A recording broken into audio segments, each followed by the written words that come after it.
Hi friends, हम सूरज। आज हम बात करेंगे चाइना के बारे में। चाइना की कुछ ऐसी कमजोरियों के बारे में जो मतलब उसकी ऐसी कमजोरी जो वो सारी दुनिया से छुपाता है, वो किसी से नहीं बताता। क्योंकि वहाँ की मीडिया जो है अपने देश की सिर्फ और सिर्फ प्रशंसा के लिए बाहर की मीडिया के ऊपर $10 बिलियन खर्चा करती है कि उसकी इज्जत मान सम्मान पूरी उसका खौफ बनाया जाए, और हमें सिर्फ वही दिखाया जाता है, हम उसके शिकार बन जाते हैं। आज हम बताएंगे चाइना के 8 पॉइंट्स, 8 ऐसे कमजोर बिंदु हैं जिस पे अगर वार किया जाए, जिस पे अगर अटेंशन लेकर ध्यान देकर जिसकी एक स्ट्रेटजी बनाकर अगर उसके ऊपर वार किया जाए तो काफ़ी आसानी से उसे हराया जा सकता है। क्योंकि युद्ध एक दिन भी अगर युद्ध होगा वो भी एक दिन में भी हार जाएगा।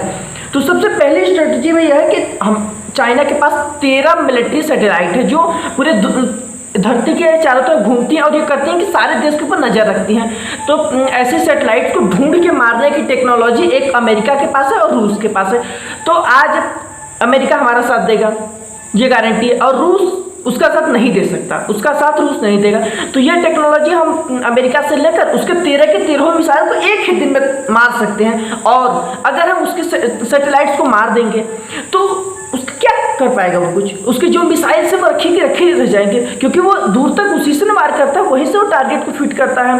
और जो उनके राडार है वो बहुत थोड़ी जगह की एरिया में ही कवर कर पाएंगे। तो एक बिंदु तय हो गया। अगर ऐसे करते तो वो किसी के ऊपर नजर रख ही नहीं पाएगा, भारत के ऊपर नजर नहीं रख पाएगा।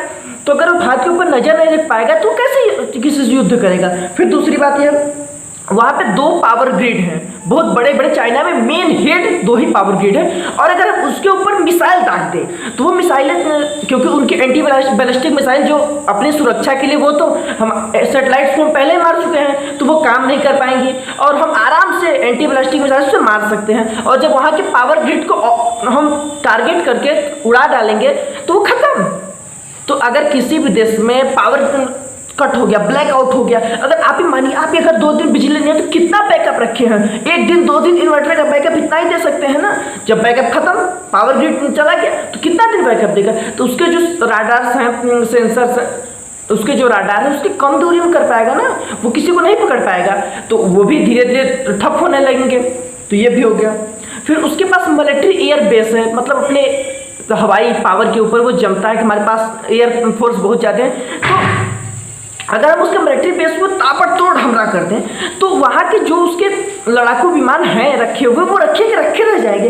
क्योंकि जब वो अपने पास ही रह जाएंगे, वहीं पर रह जाएंगे और उसके सारे एयर बेसेस को तोड़ देंगे तो वो विमान उड़ेंगे तब जब उनको बेस मिलेगा उड़ने के लिए। जब उनको उड़ने की जगह नहीं रहेगी तो उड़ेंगे कैसे, जमीन से खेत में तो नहीं उड़ेंगे ना।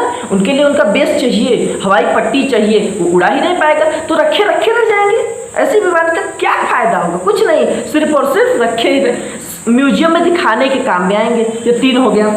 अब चौथे, वहाँ पर जैसे हम उनके एयर फोर्स के जो मिलिट्री बेस है उसको बर्बाद कर देंगे तो वो हवाई हमला नहीं कर पाएगा। वो तो सीधे अपनी आर्मी को भेजने के लिए पहला फोकस लाएगा ट्रेन के ऊपर। तो हम तुरंत हमें ऐसा करना होगा कि हम उसके जितने बड़े से बड़े ट्रेन के जंक्शन है, प्लेटफॉर्म से उन्हें बहुत जल्दी उड़ा डालेंगे।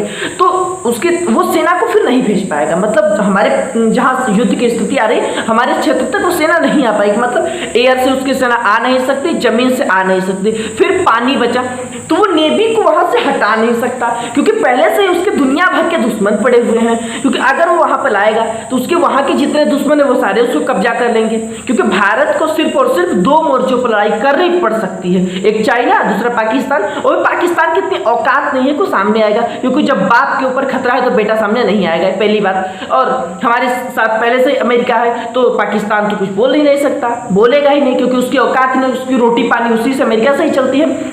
तो वो वहाँ को छोड़ नहीं सकता। मतलब उसकी जल सेना आ ही नहीं सकती, वायु सेना को हम आने नहीं देंगे, थल सेना हम ट्रेन ब्लास्ट कर देंगे, ट्रेन के प्लेटफॉर्म्स को उड़ा देंगे, तो कोई नेटवर्क ही नहीं रहेगा आने का। फिर उसके बाद वहाँ पर मतलब जो चाइना वो पहाड़ी इलाकों से बना हुआ है, तो वहाँ पर हर 10 किलोमीटर, हर 15 में एक ब्रिज है, नदियों पर पुल है, ब्रिज है, उसे उड़ा देंगे। तो जो ट्रांसपोर्ट की सुविधा है वो भी खत्म हो जाएगी। मतलब तब ना वो ट्रेन से आ सकते हैं, ना एयर से आ सकते हैं, ना ही रोड से आ सकते हैं, तीनों हम उसको ब्लॉक कर दिए। फिर उसके बाद हम करेंगे क्या, ब्रिज हो गया, फिर तो ऑडियंस उसकी जो फैक्ट्री जहाँ पर वो तोप गोले बारूद बंदूकें बनती उससे उड़ा देंगे। तो उससे होगा कि उसके पास बैकअप सपोर्ट नहीं मिलेगा। जब उसे बैकअप सपोर्ट नहीं मिलेगा, भाई वो कितने दिन युद्ध करेगा? किसी को युद्ध करने के लिए उसको बैकअप सपोर्ट की बहुत ज़्यादा आवश्यकता होगी। अगर बैकअप सपोर्ट होगा तभी ना वो युद्ध को ज़्यादा देर तक चला सकता है और किसी पर हमला कर सकता है। क्योंकि किसी देश की सेना अपने पास कितना हथियार लेकर रखेगी?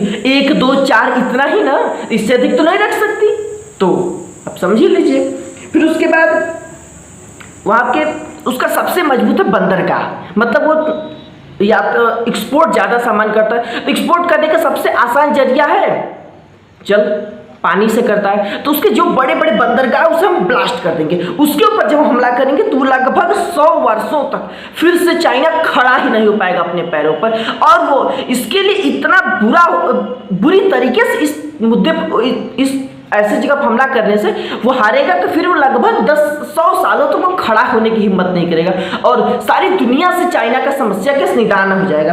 और फिर लास्ट में वहाँ पर पेट्रोलियम वो स्टोर करके रखा होगा पेट्रोलियम, और जब पेट्रोलियम के ऊपर ब्लास्ट करेंगे तो उतना हमला करेंगे तो वो पेट्रोलियम खुद एक एटम बम का काम करेंगे, क्योंकि वो पेट्रोलियम खुद ब खुद जलेगा। पहले तो उनका पेट्रोलियम खत्म हो जाएगा और फिर वो खुद एक एटम बम का काम करेगी। मतलब हमें ये 8 स्ट्रेटजियों पर अगर हम युद्ध करें तो चाइना की कोई औकात ही नहीं है, क्योंकि उसके पास जो आज पूरी दुनिया उसके खिलाफ है। और प्लस पॉइंट यह है कि आज पूरी दुनिया जब उसके खिलाफ है तो उसके पक्ष में बोलने वाला कौन आएगा? उसके युद्ध करने कौन आएगा?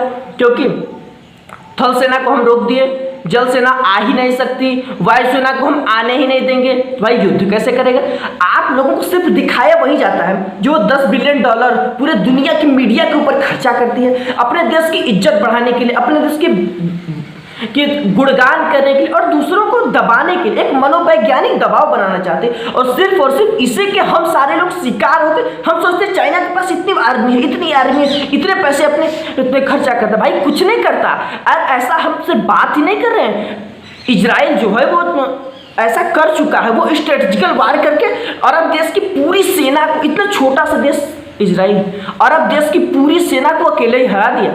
तो अगर हम स्ट्रेटेजिकल वार में आए और करें तो चाइना की कोई औकात नहीं है। धन्यवाद। आपको हमारा वीडियो अगर अच्छा लगा तो इस वीडियो को ज़्यादा से ज़्यादा शेयर करिए, क्योंकि लोगों को पता तो चले कि असली औकात क्या है, जिसे हम लोग अच्छा समझते हैं, जिसको ये समझते हैं कि उसकी आदमी में बहुत पावर, सालों में कुछ पावर नहीं है, बस हवा बना के रखे हुए हैं। कभी आप चाइना की बुराई व्हाट्सएप फेसबुक किसी भी नेट पर सुने? क्योंकि वहाँ पर सबको बंद करके रखा हुआ है ना, सबको कब्जे किया है अपने देश के लोगों को कि कोई ऐसा ना कर पाए।